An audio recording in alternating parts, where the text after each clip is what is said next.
Morning guys, ang napakalamig na umaga sa ating lahat. Lamig. Lakas pa rin ang amihan. Try natin mag shorecasting ulit. Dito lang tayo sa SeaWorld. Nakakatamad gumising ng maaga, ang lamig.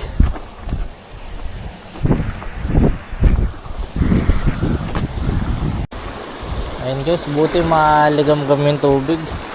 Pag malamig yung tubig, sobrang dalang sumisipat. Pamahin natin.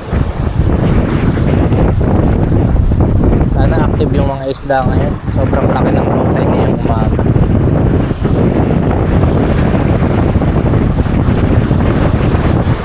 Sana makadali tayo ng mamaw.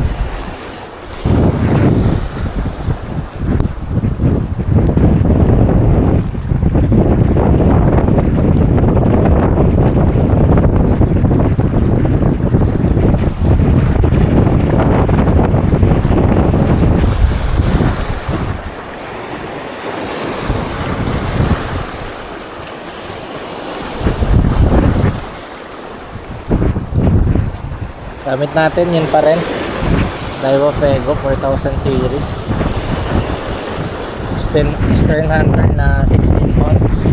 Sobrang nipis, sobrang libay. Budget medium. Ayun, pasigat na yung araw.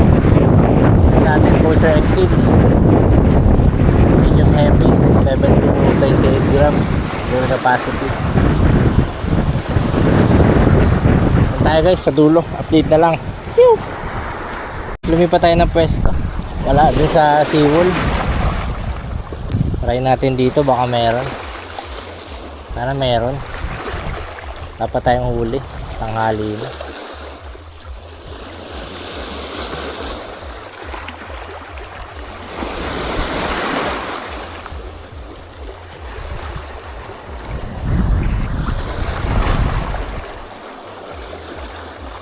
Makadali tayo kahit pang ulam lang.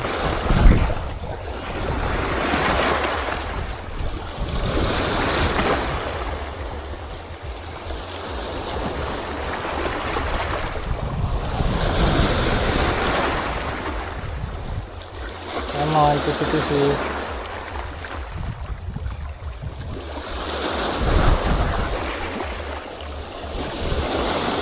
Grabe, napakadalang na lang isda. Hindi katulad noon.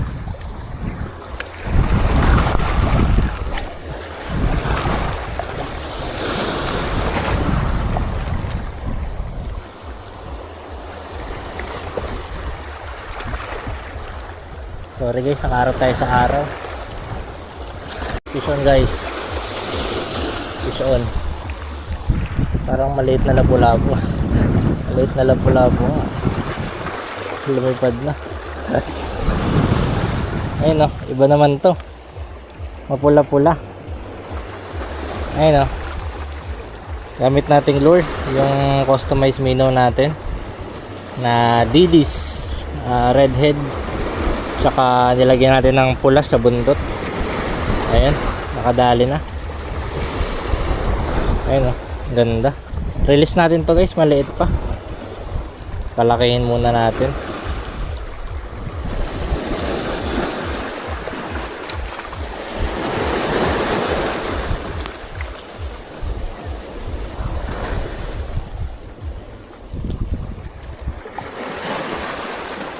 Ayan, release natin.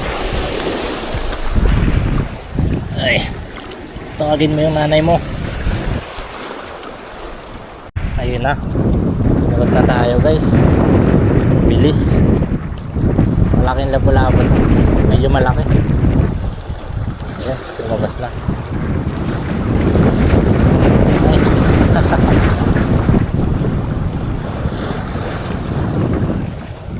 Peacock grouper, medyo malaki nga. Mas malaki kaysa dun sa kanina. Release na lang natin to guys. Parang naaawa ako. Palakihin pa natin lalo. Ayan o, release. Nakaawa naman. Diretso na naman guys. Lapu-lapo na naman. Nakadami na sana tayo kung kinip natin yung mga ano natin, mga huli natin. Dalawa sana na yung good size natin, oh. Ganun ulit yung size nya. Ayun, oh. Ayun guys, catch and release tayo ulit. Ayun, oh, yung huli nating lapu-lapo.